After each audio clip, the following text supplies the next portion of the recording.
Hi everyone, Terrell here. Today I wanted to share something interesting with you that I picked up from Sydney City a couple days ago. This is a pocket mandolin. It was listed as a piccolo mandolin, which I've been really looking for. They're quite rare, difficult to find. And on Facebook marketplaces where I found this, it was an ad listing. It does include the bottom decorative plate as well. I've just removed that to prepare working on this instrument. It's actually in quite good shape, doesn't have any structural damage. There is no significant warping or anything like that, just superficial scratches. I quite like the scratches here, as it looks like this has been used a fair bit. I assume someone, sitting around in a German pub strumming away and playing music, and this seems to be where someone's buttons would have been, so you can see that's why there's so much damage right there. So this is something that has been played a fair bit. I can feel that there's been sort of contraction in the wood along the neck as the frets are sticking out a fair bit. They're stabbing me a fair bit. I would like to check the moisture content of this wood. I have a feeling it's quite dry, and I would like to keep it in an environment where it's at a more ideal moisture content to prevent further shrinkage and cracking and damage. There's a minor crack there. So I was tricked into buying this because I thought it was a piccolo mandolin according to the listing, but it is not a piccolo mandolin. And the reason why I snapped it up is because on Facebook Marketplace, if you dilly-dally, you will lose that item. When you see something that you want in Facebook Marketplace, you have to tell the person, look, I'm going to grab it immediately right away, because they'll say, look, I've got someone else that's coming, later this afternoon or tomorrow, and whoever gets here first gets it.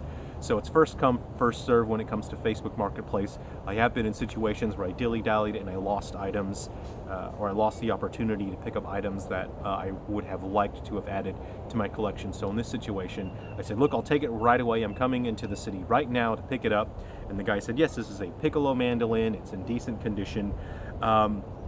But the fellow was wrong. It is not a piccolo mandolin, and the reason why he thought it was a piccolo mandolin inside is, I'm not sure if you can see that. Let me see if I can show you there. I'm in the shade, aren't I? Okay, so I'm having a tough time showing that, but it's Holdrio Piccolo. That's not the type of mandolin it is. That is the manufacturer. That's the maker. It's made in Germany. The guy also said it was a more than 100 years old, which was a fair assumption because if you look online, there are very similar looking pocket mandolins from Holdrio Piccolo, but their binding is totally different.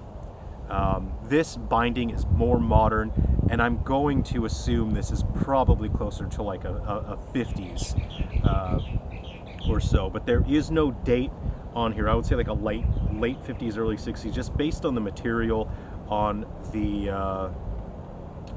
decorative scratch plate and on the binding here. Again, I could be wrong because it's quite hard to find information on this because I don't speak German, and going to look up sources and information is quite difficult. So there are no other markings on it, which make it quite difficult to find, but I do know that the specimens created by Holdrio Piccolo that are verified, that are in much better shape, that are verified to be from the 20s, have totally different binding that don't look anything like this. This looks like a more modern binding here.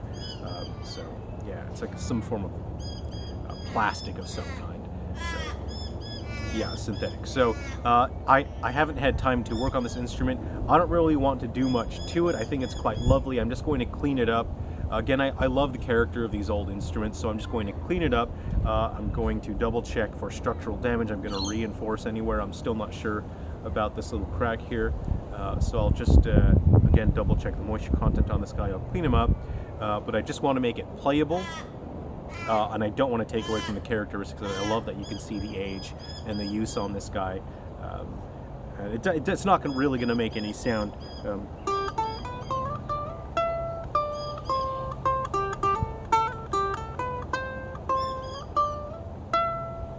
Yeah, the strings are totally rusted out. They're breaking off. They're very old. Who knows? So I'll put some lights on there. So the scale length on this is around 12 and a quarter inches. Is pretty close to what that is. It's slightly shorter than a typical mandolin. But also the overall is not just the scale length, that's for scale, but the overall from the tailpiece to the nut is shorter than a typical mandolin because it has a smaller body. I was hoping to tune it as a piccolo mandolin, which is an octave above a mandola, but that's not a good idea on these older instruments. If I could get like extra cheap, extra light strings, I'll just do the first top two courses and see how it holds up. And that's because not just the scale length, but the overall body is quite short as well. Whereas on a mandolin, the body would come out quite a bit farther, which increases the overall tension on the strings. I have a piccolo mandolin. I can't even remember if I've shared that on this YouTube channel, but I converted a sopranissimo ukulele into a piccolo mandolin. It plays just fine. The intonation is just a little bit off, so I need to work on the nut just a little bit more. But that is about 10.5 inches, and that's where your piccolo mandolin really should be. So I hope you've had fun having a look at this guy. It's in rough shape, but it's not broken. It's playable. It's usable. It's a pocket mandolin, and from my research, according to what people have said on mandolin forums, is that these were made, they were quite cheap. They're not in great demand, but they were made so that people could easily carry them around and travel around with them. They're lightweight, they're small, but they have a much thinner sound. They're not as full-bodied, they're not as robust as a full-size mandolin. So anyway, I hope you had fun taking a look at that. I'll try to share more, but my work has been extremely busy. I just haven't had any free time outside of my work at all. But I'll just grab another instrument, I'll do another video, and then I'll put that up on the channel. All right, take care. I'll see you around.